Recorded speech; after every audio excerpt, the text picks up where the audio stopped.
আসসালামু আলাইকুম। কেমন আছেন আপনারা সবাই? তো আজকে একটা জিনিস শেয়ার করব। গতকালকে রান্না ছিল এটা শুটকি, লইট্টা শুটকি রান্না করছে আলু কিউব করে আলু কাইটা আলু দিয়ে পেঁয়াজ দিয়া।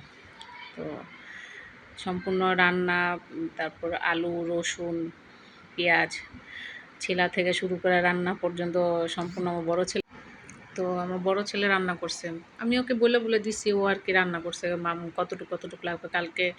ওকে জাস্ট আমি বলছি, আমার রান্না দেরি হয়ে যেতেছে, তুই এক কাজ কর, আমাকে এসে পেঁয়াজটা আর কি একটু ছিলা দিয়ে যাও।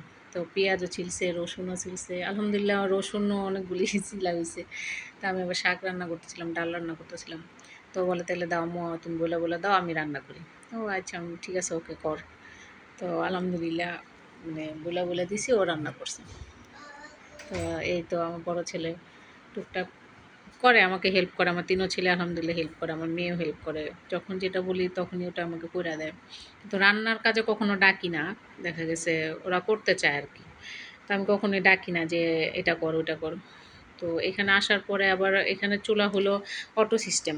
তো ওইটাও ওর একটু জ্বালাইতে কষ্ট হয়। তো দেখা যাচ্ছে তারপর আলহামদুলিল্লাহ হেল্প করে।